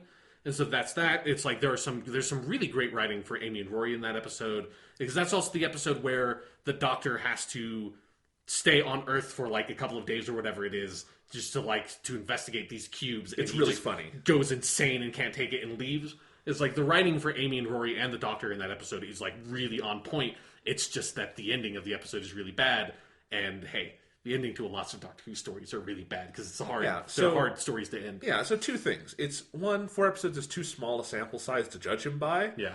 But they're 4 good episodes, so what's the problem? Like, it's, with Stephen Moffat, he had basically 4 stories coming into his showrunner role, and they're all fucking classics, so that helps. That gave everyone confidence. None of Chris Chibnall's are classics, but they're really good, and he has showrunning chops. I don't know how you can be cynical about that. That sounds like a good choice. Yeah, and it feels like the most important things are he has experience running a show, and he has and in a showrunner capacity has produced at least like 1 really fantastic season of television with Broadchurch. And then also his writing has proven, even if like there are like not, those episodes aren't amazing, he's clearly proven that he understands how to write really well for the Doctor as a character, which I think that's really important. That's like he clearly understands the show, he understands the character, he understands what's interesting about it, and like what makes it tick. And that's what you need in the showrunner capacity. You don't need, like you said, necessarily Neil Gaiman, who is just like a really fantastic writer who writes really good fantasy stories. Like like the showrunner thing is a very different skill set. Yeah, it's totally different, and it's when they align, that's great. But oftentimes, if you look behind the scenes, some of the great showrunners in America have other people kind of helping with those different tasks to keep it in line and everything. Yeah. There's just temperaments and skills. They're different things, and really, this to me is like the best version of that announcement, because I think we could all imagine this was going to be Moffat's last year, just from what he had said, and it was definitely coming up, whether it was this year or next year. And totally understandable, too. I mean, no blaming on Moffat at all. That he stuck with it this long is amazing. Yeah. And so doing 1 more year is an awesome, just at a certain point, public service, But anyway, so I think this is the best version of that, because I think we could have gotten the out of left field, who? Yeah, someone who, doesn't understand anything about the show or something, or someone who has no experience being a showrunner. It also sounds like they basically left the choice up to Moffat, and the in place Doctor Who power structure, and not Moffat gave his resignation and then BBC said we'll find someone. Yeah. So it's kind of still in house, which is nice. And as I understand, that's kind of how it was done when RTD left and all that. So it's in the family still, and that's much better than really what it could have been, which is a more corporate kind of decision. Yeah, like this kind of decision that brought John Nathan Turner into the show in the 80s and like was the slow decay and death of Doctor Who. That's not all his fault, but he did not help things. Yeah. So I'm really nothing but excited. I'm not going to put a big expectation on Chris Chibnall and demand that his first season be the equal of like Series 5. Yeah. But maybe it can be the equal of Series 1 and something like that, where it's just a good, solid intro with a new voice. That will be so fun and exciting. Whether we have a new Doctor, whether we still have Capaldi, that will be exciting because I totally disagree with some of the think pieces that said Moffat had gotten stale. You did not see Series 9 if you think exactly, that. Because he reinvented. He did, and then he reinvented himself. So I don't think that's the problem. But new is still fun. And, you know, Moffat does need to leave at some point because he's a human being and can't do one thing forever. Yeah. But yeah, it's. I wonder what this is going to mean for Sherlock. I wonder if that means like they'll make more episodes than once every like 2 centuries. I'm also wondering if maybe he wants a clean slate on everything. I would not be surprised if he decides to walk away from Sherlock too, and just say I need to make something else, because I would love to see him. I mean, like, you know, coupling is his first famous thing. Yeah, and I would love to see him do something more kind of down to earth like that next too, because he spent a lot of time in space and in ridiculous like detective adventures. And he can do other things. Yeah, so, exactly. Yeah, I hope he keeps working, you know, is the basic thing, and doesn't kind of disappear. And I hope he keeps working for Doctor Who, too. Yeah, it would be nice if he came back every now and then, although I would understand if he didn't. Obviously, his body of work on Doctor Who is so prolific at this point that it's like he can bow out whenever he wants. And, right.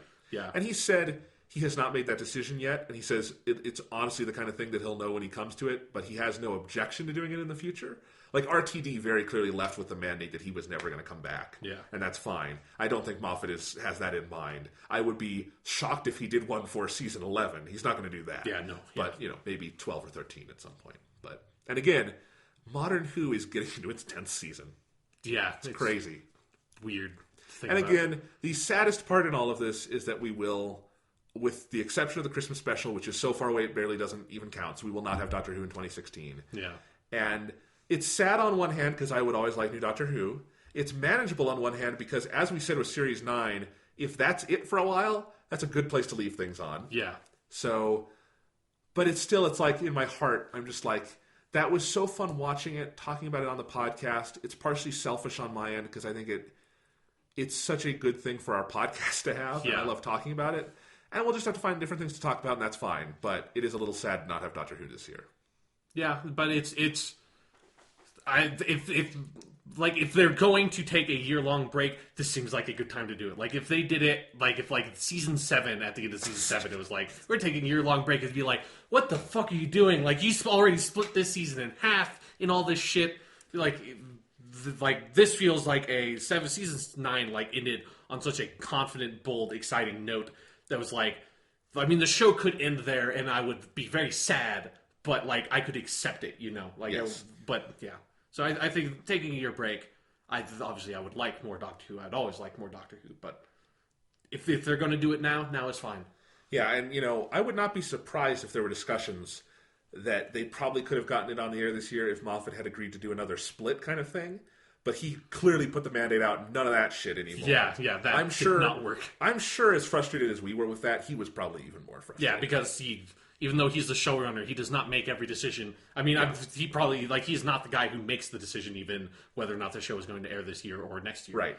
Well, they even said that the head of scheduling decided next year because they have a lot going on this year. They said they're going to have Olympics and things like that on the air this year, so it's okay to lose Doctor Who for a year. And great thing about Doctor Who is it's not like it's going to lose viewers over the next year like another show. It's built enough of an audience, and frankly, if it's gone for a year, they can build hype around that and maybe really bring some... Yeah, because, like, whether it's going to be with the Christmas special or the next season premiere, like, we're coming in with a new companion next time. Yes. So it's like we're going to get introduced to, like, this new secondary lead character. So it's like, I think that's actually probably one of the main things that makes it feel, like, kind of appropriate to take a year off. It's like, we just closed down the Clara arc, who had been the longest running companion on New Who by, like, a pretty significant margin. So it's like, okay, yeah like, let's power down the TARDIS for a little bit.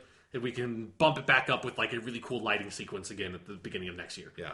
And I actually would love if they did introduce the companion in the Christmas special, just so it feels a little meatier when we come back to it. Yeah, it feels like that would give a strong direction for the next Christmas special, because it does feel weird having Christmas specials back to back. Yeah. Even though I think he made the exact right choices for that last one. Yeah, definitely. Yeah. So, yeah, Doctor Who is in a good place either way. And I like that there's a succession plan in place. It's a good one. It's a confident one. We don't have to worry about the future of the show. I'm a little nervous about how long Capaldi's going to stick around. But, it's going to be okay. And yeah, we got at least another season of that. And Doctor Who will continue, and it will be very good, I suspect.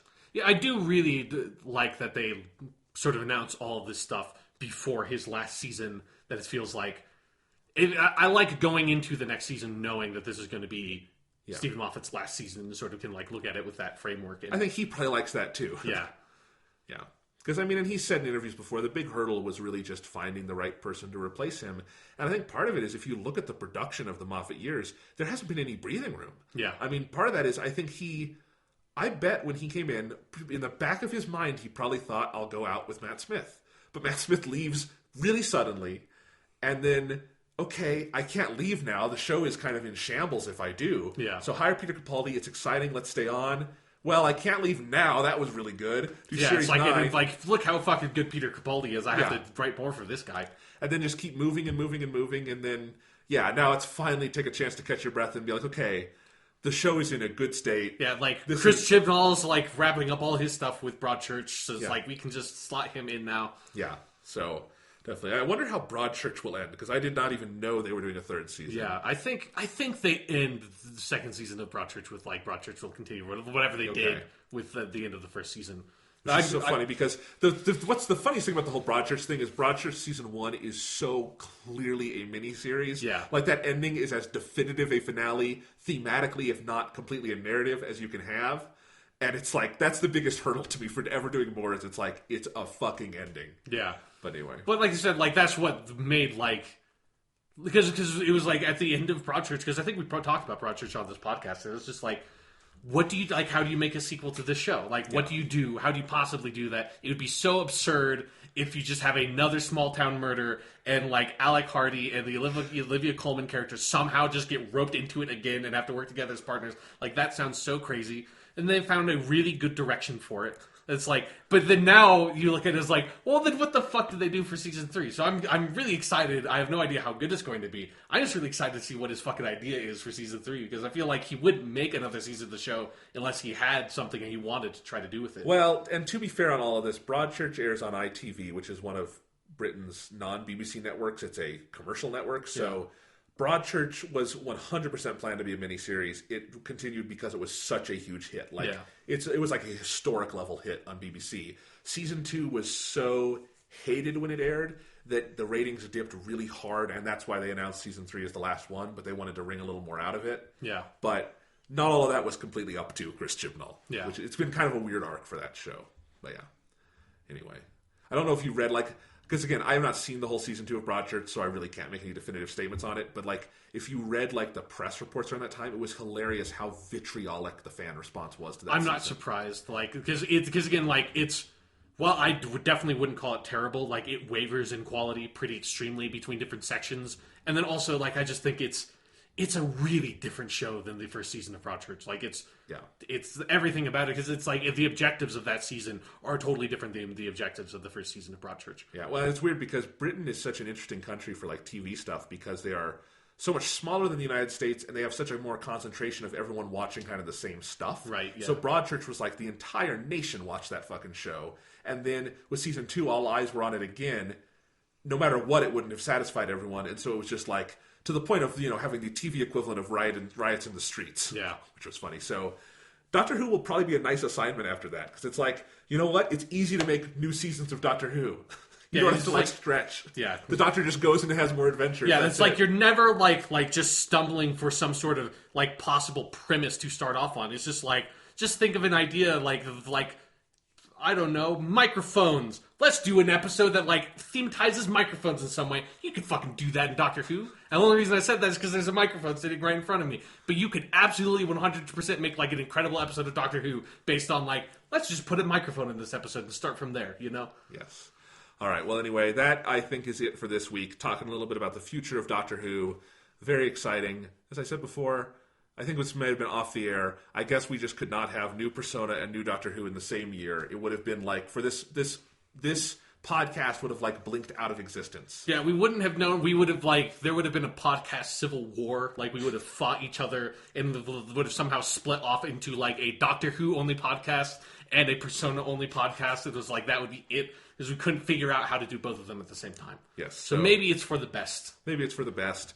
Plenty of other good stuff to look forward to this year. Maybe we can do some classic Doctor Who rewatches. I would love to do that. I think that would be fun. Because it's been a pretty long time since we did that. Because we haven't had a need for it recently. But I have some ideas, so we'll talk about that off the air. Now, this week we were thinking we might be doing the Persona 3 movie, the new movie watch. Right.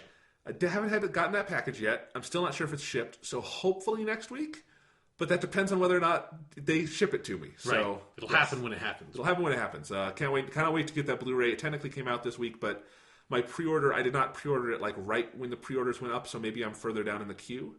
I just hope I actually get it. Yeah. Because those go really fast once they're out. But anyway, definitely got some Persona goodness to look forward to, and we're chugging along in 2016. I'm a little glad we had this announcement because we had something to talk about this week. Yeah, it would have been a pretty barren if I just had to, like, stretch Rebel Galaxy for 2 hours and just, like, talk about that ad nauseum. All right, so we will see you next week. Yes, when there will be more stuff